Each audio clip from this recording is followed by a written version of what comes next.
నమస్తే, welcome to Hindu TV. నేను మీ anchor రచన. మరి అక్షయ తృతీయ యొక్క విశిష్టత గురించి తెలియజేయడం కోసం మనతో పాటు ఉన్నారు రాజేశ్వర శర్మ గురుగారు. గురుగారిని అడిగి తెలుసుకునే ప్రయత్నం చేద్దాం. నమస్కారం గురుగారు. నమస్కారం గురుగారు, ఎలా ఉన్నారు? అంతా కులాసేమ్మ. ఓకే, అక్షయ తృతీయ మరి ఏప్రిల్ 30 రోజు అక్షయ తృతీయ వస్తుంది మనకి. సో దాని గురించి ఒక విశిష్టత గురించి తెలియజేస్తారా? తప్పకుండా. లక్ష్మీ క్షీర సముద్రరాజతనయాం శ్రీరంగదామేశ్వరీ దాసీభూత సమస్త దేవవనితాం లోకైకదీపాంకురాం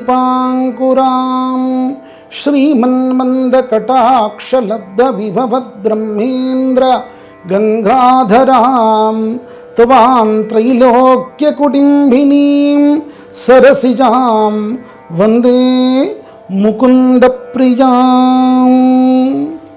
శ్రీ గురుభ్యో నమః. శ్రీమాత్రే నమః. అక్షతృతీయ పేరులోనే ఉంది. అక్షయము క్షయము. క్షయము అనగా నశించేటువంటిది, అక్షయము అనగా ఏమాత్రం నశించనటువంటిది. కనుక ఏది నశించదు అనంటే మన యొక్క ధర్మము, మనం అంటుపెట్టుకున్నటువంటి పుణ్యము నశింపనటువంటిది.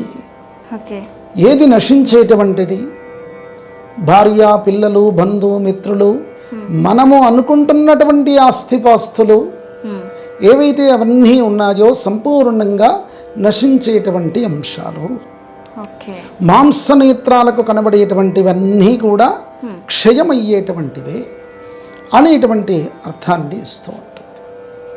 భగవంతుడు ఈ యొక్క సృష్టిని అద్భుతంగా సృష్టించినటువంటి క్రమంలో పండుగలు మన యొక్క జీవితాన్ని మార్చుకోవడానికి, సంస్కారబద్ధంగా చేయడానికి, మనము చేసినటువంటి తప్పులను మనం సరిదిద్దుకోవడానికి భగవంతుడు ఇచ్చినటువంటి ఆపర్చునిటీయే ఇట్లాంటి పుణ్య దివసాలు.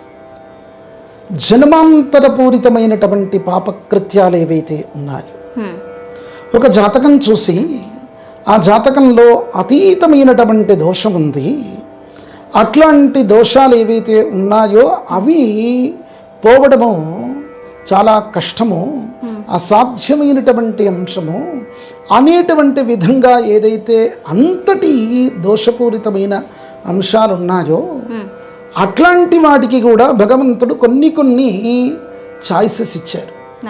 ఏమిటయ్యా అనంటే ఇట్లాంటి అక్షతృతీయ లాంటి విషయాలు.